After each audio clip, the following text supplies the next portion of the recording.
नमस्ते। आज ज्ञानी सूत्र में हम आपको बताएंगे वो 10 नियम जो लगभग हर अरबपति फॉलो करता है। हाँ, और ये सिर्फ पैसे कमाने के तरीके नहीं है ना?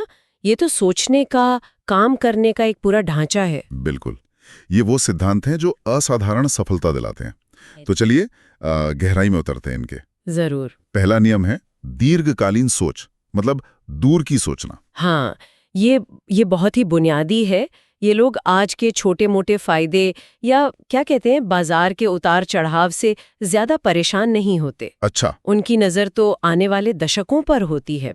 10, 20, 50 साल आगे की सोचते हैं। जैसे वॉरेन बफेट का उदाहरण ले, उन्होंने कोका कोला के शेयर मेरे ख्याल से 1988 में लिए थे। हाँ, बिल्कुल। और आज तक रखे हैं। बिल्कुल, मतलब कितना धैर्य। सही कहा। और जेफ बेजोस को देखिए, अमेज़न के शुरुआती कितने ही साल, शायद 20 साल, उन्होंने मुनाफे से ज्यादा कंपनी को बड़ा बनाने पर, ग्रोथ पर फोकस किया। हाँ, ये कमाल की बात है। तो ये लंबी सोच जो है, ये उन्हें एक तरह की स्थिरता देती है। और मनोवैज्ञानिक तौर पर देखें तो ये डिलेड ग्रेटिफिकेशन दिखाता है। मतलब तुरंत इनाम की जगह बड़े फायदे का इंतजार करना। बिल्कुल। वो स्टैनफोर्ड मार्शमेलो एक्सपेरिमेंट वाली बात याद है? उसमें भी यही सफलता का एक बड़ा सूचक था। ये लोग ना कंपाउंड इफेक्ट की ताकत को समझते हैं। नहीं, छोटे लगातार सही कदम समय के साथ बड़े नतीजे देते हैं। एग्जैक्टली। छोटे छोटे सही फैसले लगातार लिए जाएं तो उनका असर वक्त के साथ बढ़ता जाता है, बहुत बड़ा हो जाता है। तो उसका मतलब हो कि हर बड़ा फैसला लेते वक्त वो ये सोचते होंगे कि अच्छा 10 साल बाद ये कैसा दिखेगा। हाँ, बिल्कुल। ये सोच उन्हें जल्दबाजी के, मतलब हड़बड़ी वाले फैसलों से रोकती है और स्ट्रैटेजिक थिंकिंग को बढ़ावा देती है। भविष्य साफ दिखता है तो आज का शोर कम लगता है शायद। सही पकड़ा। ठीक है, तो दूसरा नियम ये मुझे बड़ा दिलचस्प लगता है, असफलता को सीखने का माध्यम मानना। हाँ, ये सुनने में थोड़ा अजीब लग सकता है क्योंकि कोई जानबूझकर फेल तो नहीं होना चाहता। वही तो। पर बात चाहत की नहीं, बात है नजरिया बदलने की। ये लोग असफलता को अंत नहीं मानते बल्कि सफर का एक हिस्सा मानते हैं, एक तरह का फीडबैक। जैसे कोई डेटा पॉइंट हो। बिल्कुल, डेटा जो बताता है कि क्या काम नहीं कर रहा, कहाँ सुधार की जरूरत है। इलॉन मस्क की कहानी है ना, स्पेसएक्स के शुरुआती 3 रॉकेट लॉन्च। हाँ, फेल हो गए थे और कंपनी लगभग दिवालिया होने की कगार पे थी, पर वो लगे रहे, सीखते रहे। और चौथी कोशिश कामयाब हुई। या थॉमस एडिसन को याद कीजिए, 1000 बार फेल हुए बल्ब बनाने में। हाँ, और उन्होंने कहा था कि मैं फेल नहीं हुआ, मैंने तो 1000 ऐसे तरीके खोज लिए जो काम नहीं करते। हाँ, कमाल की सोच। इसके पीछे है वो जिसे कैरल ड्वेक ने ग्रोथ माइंडसेट कहा है, विकास वाली मानसिकता। अच्छा, ये क्या है? जिनका ऐसा नजरिया होता है वो मानते हैं कि काबिलियत कोई पत्थर की लकीर नहीं है, वो मेहनत से, सीखने से बढ़ाई जा सकती है। वो असफलता को टेम्परेरी मानते हैं, परमानेंट नहीं। तो इससे वो ज्यादा लचीले बनते हैं, मतलब गिरकर उठने की हिम्मत आती है। हाँ, रेजिलिएंट और अडेप्टेबल बनते हैं। और देखिए, वो अंधाधुंध रिस्क नहीं लेते, वो लेते हैं कैलकुलेटेड रिस्क्स। जहां नुकसान का अंदाजा हो। हाँ, जहां नुकसान सीमित हो पर फायदे की संभावना बहुत ज्यादा हो। जेफ बेजोस का वो रिग्रेट मिनिमाइजेशन फ्रेमवर्क है ना? हाँ, सुना है। वो यही है। वो सोचते हैं कि 80 साल की उम्र में किस बात का ज्यादा अफसोस होगा, कोशिश करके हार जाने का या कोशिश ही ना करने का। वाह, ये तो जिंदगी के कई फैसलों में काम आ सकता है, सिर्फ बिजनेस में ही नहीं। बिल्कुल। चलिए अब तीसरे नियम पर आते हैं, समय की कीमत समझना, पैसे से भी ज्यादा। ये तो शायद सबसे कीमती चीज है उनके लिए। पैसा तो देखिए आता जाता रहता है, कमाया जा सकता है, पर बीता हुआ वक्त वो कभी लौट कर नहीं आता। हाँ, ये बात तो है। ये उनका सबसे सीमित संसाधन है। शायद इसीलिए वॉरेन बफेट आज भी अपनी सारी मीटिंग्स खुद ही शेड्यूल करते हैं, अपने समय पर पूरा कंट्रोल। या बिल गेट्स, जो अपने कैलेंडर में हर काम के लिए टाइम ब्लॉक करते हैं, बिल्कुल तय समय। और इसका एक बहुत प्रैक्टिकल तरीका है डेलीगेशन, यानी काम दूसरों को सौंपना। हाँ, वो काम जो कम जरूरी हैं या जिन्हें दूसरे भी उतनी ही अच्छी तरह कर सकते हैं, वो उन्हें सौंप देते हैं। सोचिए, अगर किसी के 1 घंटे की कीमत मान लीजिए 10,000 रुपए है, तो क्या उससे वो काम करना चाहिए जिसे 500 रुपए घंटे वाला कोई और कर सकता है? नहीं, बिल्कुल नहीं। ये तो आर्थिक नुकसान हुआ। सही। वो अपना समय और अपनी एनर्जी उन कामों पर लगाते हैं जो सिर्फ वही कर सकते हैं, यानी उनके हाईएस्ट एंड बेस्ट यूज पर। ये हुई ना बात। पर हाँ, दूसरों को काम सौंपना, उन पर भरोसा करना, ये भी अपने आप में हुनर है। बिल्कुल है।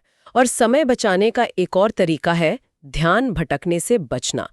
मार्क क्यूबन कहते हैं कि वो दिन में सिर्फ 2 बार ईमेल चेक करते हैं। ताकि बिना रुकावट के काम कर सकें, डीप वर्क जिसे कहते हैं।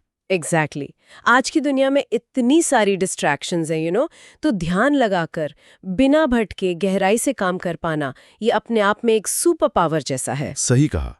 तो अब जब समय बचा लिया, उसकी कीमत समझ ली, तो सवाल उठता है कि उस कीमती समय का सबसे अच्छा इस्तेमाल क्या है? शायद वही जो हमारा चौथा नियम है, लगातार सीखना, कंटिन्यूअस लर्निंग। ये लोग कभी सीखना बंद ही नहीं करते। उनके लिए सीखना सांस लेने जैसा है, एक सतत प्रक्रिया, कोई ऐसी मंजिल नहीं है जहां पहुंचकर रुक जाना है। वॉरेन बफे का फिर से उदाहरण लें, आज भी वो दिन में 5-6 घंटे पढ़ते हैं। और बिल गेट्स साल में लगभग 50 किताबें। और एलॉन मस्क ने तो रॉकेट साइंस की किताबें पढ़ पढ़ के स्पेसएक्स शुरू कर दी। हाँ, ये समर्पण कमाल का है। पर ये सिर्फ पढ़ना नहीं है ना? नहीं, उससे ज्यादा है। यह ज्ञान को लगातार बढ़ाना, जैसे कंपाउंड नॉलेज इफेक्ट। जैसे पैसा कंपाउंड होता है, वैसे ही ज्ञान भी जुड़ता जाता है और उसकी वैल्यू बढ़ती जाती है। चार्ली मंगर कहते हैं ना, हर रात बिस्तर पर उस दिन से थोड़ा ज्यादा बुद्धिमान होकर जाओ। क्या बात है। इसके लिए वो बाकायदा सिस्टम बनाते हैं, जैसे पढ़ने का एक पक्का समय तय करना, मास्टरमाइंड ग्रुप्स में शामिल होना। हाँ, जहाँ वो दूसरे स्मार्ट लोगों से सीखते हैं, विचारों का आदान प्रदान करते हैं, एक्सपर्ट से सलाह लेते हैं। और दिलचस्प बात यह है कि वो सिर्फ अपनी फील्ड का ही नहीं पढ़ते। अच्छा। वो अलग अलग फील्ड्स के आइडियाज को जोड़कर कुछ नया बनाते हैं, इनोवेशन लाते हैं। और शायद एक और मुश्किल काम करते हैं, पुरानी सोच को छोड़ना जब वो काम की ना रहे। बिल्कुल, इसे अनलर्निंग कहते हैं और ये बहुत जरूरी है। रीड हेस्टिंग्स का उदाहरण देखिए, नेटफ्लिक्स वाले। हाँ, डीवीडी से स्ट्रीमिंग पर ले गए। अपने ही कामयाब बिजनेस मॉडल को चुनौती दी। ये दिखाता है कि वो नई सच्चाई को, बदलते वक्त को अपनाने के लिए तैयार रहते हैं, भले ही वो कितना भी मुश्किल क्यों ना हो। बहुत बढ़िया। अब आते हैं 5वें नियम पर, नेटवर्किंग और रिश्ते बनाना, स्ट्रेटेजिक नेटवर्किंग। वो कहावत है ना, your network is your net worth. हाँ, पर यहाँ मतलब ये नहीं कि बस हजारों लोगों के नाम अपनी कॉन्टैक्ट लिस्ट में जोड़ लिए। तो फिर यहाँ क्वालिटी ज्यादा जरूरी है क्वांटिटी से, मतलब रिश्तों की गहराई। लिंक्डइन के फाउंडर रीड हॉफमैन कहते हैं कि हर बड़ी कामयाबी में कहीं ना कहीं सही समय पर सही इंसान का मिलना बहुत बड़ा रोल अदा करता है। तो ये सिर्फ जान पहचान बढ़ाने से कहीं ज्यादा गहरा है। बहुत गहरा। ये भरोसेमंद लंबे चलने वाले रिश्ते बनाने पर जोर देता है। ये रिश्ते सिर्फ लेने वाले नहीं होते कि तुमने मेरे लिए ये किया, मैं तुम्हारे लिए वो करूं। नहीं। अच्छा। ये एक दूसरे की मदद करने, एक दूसरे को सिखाने, साथ में आगे बढ़ने वाले रिश्ते होते हैं। और एक बात और, सबसे कामयाब नेटवर्कर्स पहले देते हैं फिर लेने की सोचते हैं। गिव एंड टेक वाली बात नहीं, गिव फर्स्ट वाली बात है। बिल्कुल। बफेट और मंगर की दोस्ती देखिए, दशकों पुरानी साझेदारी। वो एक दूसरे की सोच को चैलेंज करते हैं, बेहतर बनाते हैं। बेहतरीन उदाहरण है। और शायद इसमें सही वक्त पर सही जगह होना भी जरूरी है, सही लोगों के बीच। हाँ बिल्कुल, सही बातचीत का हिस्सा बनना। जैसे बिल गेट्स ने शुरुआत में IBM के एग्जीक्यूटिव से रिश्ते बनाए थे, वो माइक्रोसॉफ्ट के लिए कितने जरूरी साबित हुए। समझ गया। अब अगला नियम, छठा, जबरदस्त फोकस और प्राथमिकता तय करना, इंटेंस फोकस एंड प्रायोरिटाइजेशन। आज की दुनिया में ये शायद सबसे मुश्किल कामों में से एक है। ध्यान भटकाने वाली इतनी चीजें हैं। सही कहा। पर अरबपति ये जानते हैं कि उनकी एनर्जी, उनका समय सब सीमित है, तो उसे वही लगाना चाहिए जहां सबसे ज्यादा असर हो। स्टीव जॉब्स का वो किस्सा याद है, जब वो 1997 में एप्पल लौटे थे? हाँ, उन्होंने आते ही बहुत सारे प्रोडक्ट्स बंद कर दिए थे। करीब 350 प्रोडक्ट्स घटाकर सिर्फ 10 कर दिए थे। फोकस देखिए। बिल्कुल। या वॉरेन बफेट की वो कहानी, जहां उन्होंने अपने पायलट को कहा कि अपने जीवन के 25 लक्ष्य लिखो। हाँ, फिर टॉप 5 चुनने को कहा और बाकी 20 को उन्हें avoid at all cost list में डालने को कहा। यानी इन पर ध्यान ही देना नहीं है, हर कीमत पर टालना है। वाह, मतलब प्राथमिकता तय करने में कितनी निर्ममता। हाँ, वो पैरेटो प्रिंसिपल यानी 80-20 रूल को बहुत अच्छे से समझते और इस्तेमाल करते हैं कि 20% काम 80% नतीजे देते हैं। एग्जैक्टली। वो उन 20% कामों को पहचानते हैं और फिर अपना पूरा फोकस, पूरी एनर्जी उन्हीं पर झोंक देते हैं। बाकी चीजों को या तो हटा देते हैं, या दूसरों को सौंप देते हैं, या साफ ना कह देते हैं। वो कैल न्यूपोर्ट वाली डीप वर्क की बात यहाँ फिर से आ गई। बिल्कुल। सबसे कीमती काम गहरे, बिना भटकाव वाले फोकस में ही होता है। इसीलिए लोग ऐसा माहौल बनाते हैं जहां डिस्ट्रैक्शन कम से कम हो। बिल गेट्स की थिंक वीक्स तो मशहूर है। हाँ, वो हफ्ते भर अकेले कहीं चले जाते हैं सिर्फ पढ़ने और सोचने के लिए। और शायद सबसे मुश्किल चीज जो इसमें है वो है ना कहना सीखना। हाँ, ये तो बहुत मुश्किल होता है। बफेट कहते हैं सफल और बहुत सफल लोगों में यही फर्क है कि बहुत सफल लोग लगभग हर चीज को ना कहते हैं, क्योंकि वो जानते हैं कि हर हाँ का मतलब है किसी दूसरी शायद ज्यादा जरूरी चीज को ना कहना। सही है। अब 7वां नियम, डेटा ड्रिवन निर्णय लेना, data driven decision making.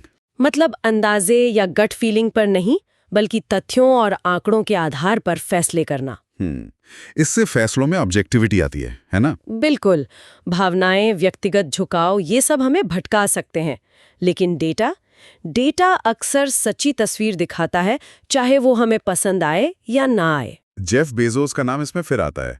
Amazon में वो हर फैसले के लिए डेटा मांगते थे। हाँ, कस्टमर का बर्ताव कैसा है, कौन से मैट्रिक्स ऊपर जा रहे हैं, कौन से नीचे, A/B टेस्टिंग के क्या नतीजे हैं, सब कुछ डेटा पर आधारित। और ये सिर्फ बिजनेस तक ही सीमित नहीं है ना? नहीं, कई लोग तो अपनी पर्सनल लाइफ के पहलुओं को भी ट्रैक करते हैं, अपनी नींद, कसरत, डाइट। पीटर थियल का कहना है, जिसे आप माप नहीं सकते उसे आप सुधार नहीं सकते। अच्छा।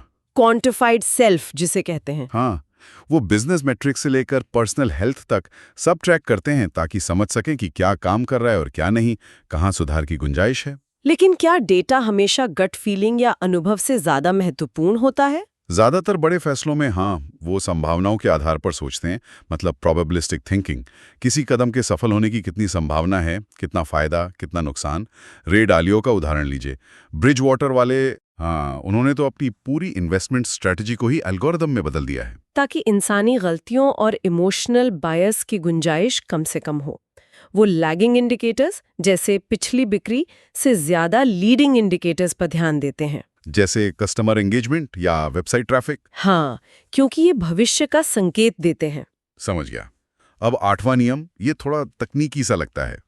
लिवरेज का उपयोग करना, यूजिंग लिवरेज। नवाल रविकांत कहते हैं, बिना लिवरेज के दौलत नहीं बनती। ये लिवरेज क्या भला है? भला नहीं, ये एक बहुत शक्तिशाली कॉन्सेप्ट है। लिवरेज का सीधा मतलब है कम एफर्ट से ज्यादा रिजल्ट पाना। जैसे एक लीवर होता है ना, कम जोर लगाकर भारी चीज उठा देता है। हाँ, बस वैसे ही बिजनेस और वेल्थ क्रिएशन में लिवरेज काम करता है। 3 तरह के लिवरेज मुख्य हैं।